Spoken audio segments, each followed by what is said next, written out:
आइए जानें आपका स्वास्थ्य आयुर्वेद के मतानुसार। भाग 4। भोजन हमारा क्या हो।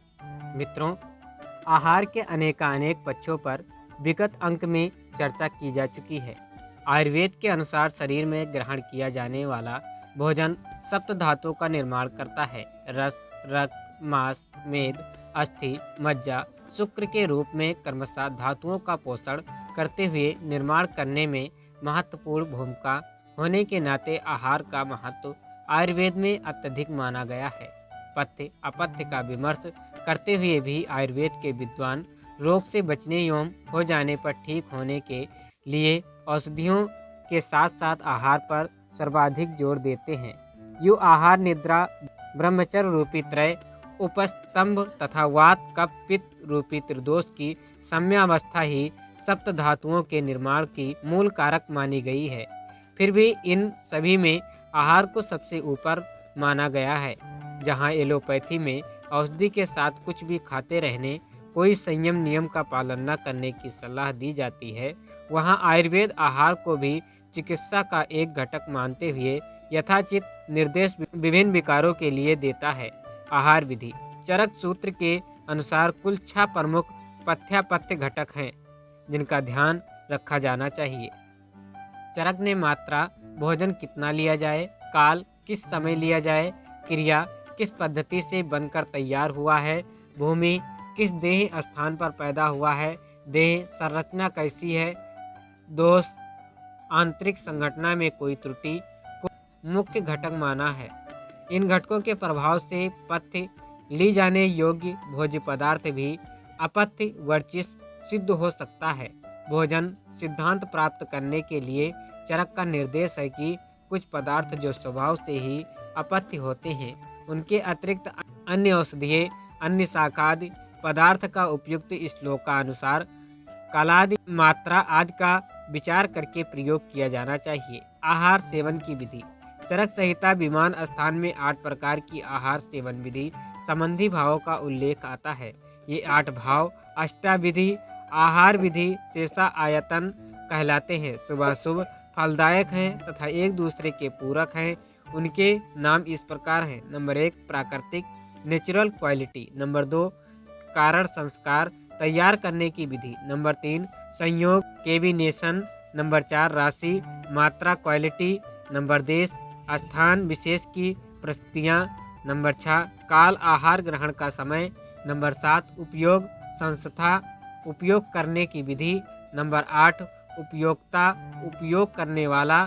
स्वाभाविक गुण युक्त द्रव्यों में जो संस्कार किया जाता है उसे कारण कहते हैं। द्रव्यों में दूसरे गुणों को जल, अग्नि, संयोग, मंथन, भावना तथा विभिन्न पात्रों में रखकर समाविष्ट किया जाता है।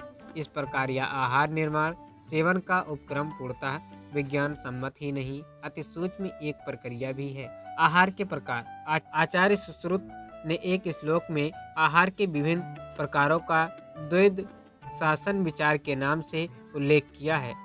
इस श्लोक के भावार्थ के अनुसार कुल 12 प्रकार के आहारों का उनके गुण के अनुसार वर्णन तथा इन आहार भेदा को किन किन अवस्था में दिया जाना चाहिए, यह निरूपित ऋषि श्रेष्ठ सुश्रुत द्वारा इस प्रकार किया गया है। नंबर 1 शीत, तृष्णा, उष्णता, दाह तथा रक्त पित्त से व्याधित, पीड़ित, विष सेवन से मूर्छित, अति काम सेवन से छीड़ हुए व्यक्ति में शीत आहार उपयुक्त है। नंबर 2 उष्ण, कफ एवं वात रोग से पीड़ित, विचरज किए हुए, स्नेहापान किए व्यक्तियों में उष्ण आहार उपयुक्त है। स्निग्ध, वात व्याधि से पीड़ित, वातज प्राकृतिक वाले, रुक्ष शरीर वाले, अति काम सेवन से छीड़ तथा व्यायाम बाहुल्य वाले व्यक्ति के लिए स्निग्ध आहार उपयुक्त है। नंबर 4 रुक्ष, मेदस्वी, स्निग्ध देह वाले, कफ प्राकृतिक वाले व्यक्ति को रुक्ष आहार दिया जाना चाहिए। द्रव, शुष्क शरीर वाले, तृष्ण से पीड़ित व्यक्ति, दुर्बल काया वाले रोगियों को द्रव आहार दिया जाना ही उपयुक्त है। नंबर 6 शुष्क, कुष्ठ, विसर्प, वृषण तथा प्रमेह पीड़ित व्यक्तियों को शुष्क आहार दिया जाना चाहिए। नंबर 7 एक कालिक, यह आहार का क्रम दुर्बल व्यक्ति के लिए अग्निवर्धक हेतु होना चाहिए। नंबर 8, द्विकालिक या आहार क्रम सामान्य स्वास्थ्य व्यक्ति का होता है। नंबर 9, औषधि युक्त, जो व्यक्ति औषधि लेने में असमंजस रखे अथवा कुरुचि के कारण न ले उसे आहार के साथ औषधि देना चाहिए। नंबर 10, मात्राहीन, मंदाग्नि युक्त रोग व्यक्ति को हीन मात्रा में आहार दिया जाना चाहिए। नंबर 11, पर समन कारक, प्रत्येक ऋतु में यथा दोष वृद्धि अनुसार उनके समन हेतु आहार दिया जाना चाहिए। यथा वर्षा ऋतु में वात दोष की शांति हेतु मधुर अम्ल उष्णादि गुण युक्त आहार का प्रयोग।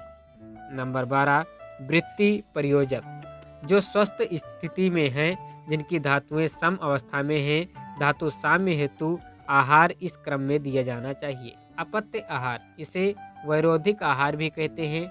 यह रोग करने में सहायक एवं रोगी होने पर चिकित्सा चलती रहने पर भी ठीक न हो पाने का मूल कारण आयुर्वेद सिद्धांत अनुसार माना गया है। विद्वान जनों के अनुसार अन्न जहाँ एक ओर शरीर निर्माण का मूल हेतु एवं प्राणवत माना गया है, वहीं दूसरी ओर अन्न को रोग का कारण तथा विष भी कहा गया। जब अन्न का युक्तिपूर्वक सेवन किया जाता है तो वह शरीर का पोषण करता प्राण पालक बनता है। जब कभी भी अनुपयुक्त अन्न सेवन होता है तब वह विष के समान कार्य करता है। चरक संहिता के सूत्र स्थान के अनुसार जो आहार या औषधि दोष को अपने स्थान से उभार दे किंतु शरीर से उनको बाहर न निकाले, उसे विरोधी आहार या अपत्य कहते हैं। चरक संहिता के अनुसार निम्नलिखित भावों विरुद्ध आहार का कारण माना गया है।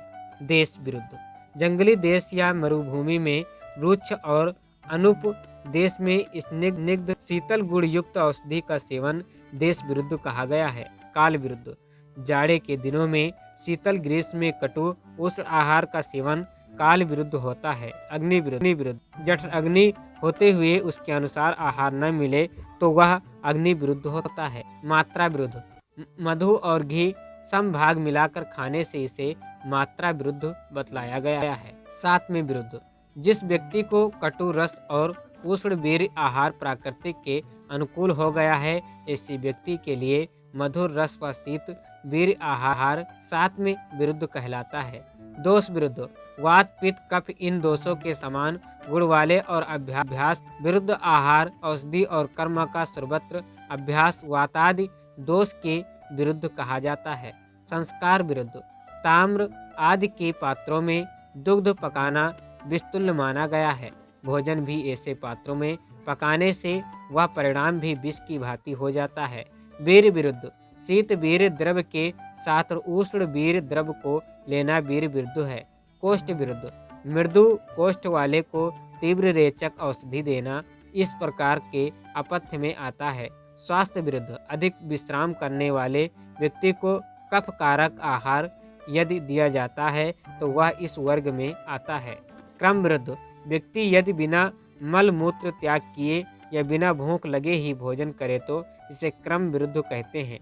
उपचार विरुद्ध, व्यक्ति यदि घृत आदि स्नानों को पीकर शीतल आहार औषधि और जल ग्रहण करता है तो उसे उपचार विरुद्ध कहते हैं। पाक विरुद्ध, दूषित और अनुचित ईंधन से आहार को पकाना अथवा अधपका जला हुआ अन्न लेना पाक विरुद्ध कहलाता है। संयोग विरुद्ध, अम्ल रस को दुग्ध के साथ सेवन करना संयोग विरुद्ध है। 12 प्रकार के आहार द्रव्य चरक संहिता आहार प्रकरण पर बड़े विस्तार से विमर्श करते हुए उनका 12 वर्गों में विभाजन किया गया है।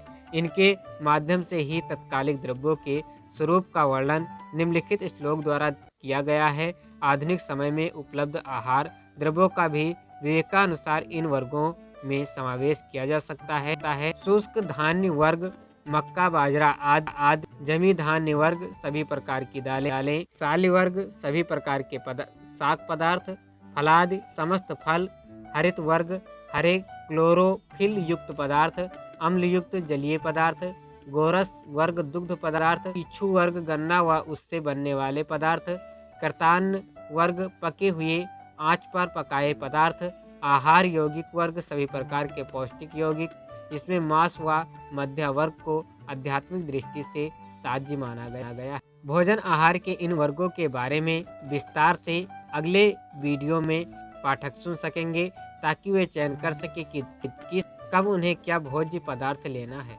लेखक पंडित श्री राम शर्मा आचार्य, युग साहित्य, योगी दधीच। ओम शांति शांति।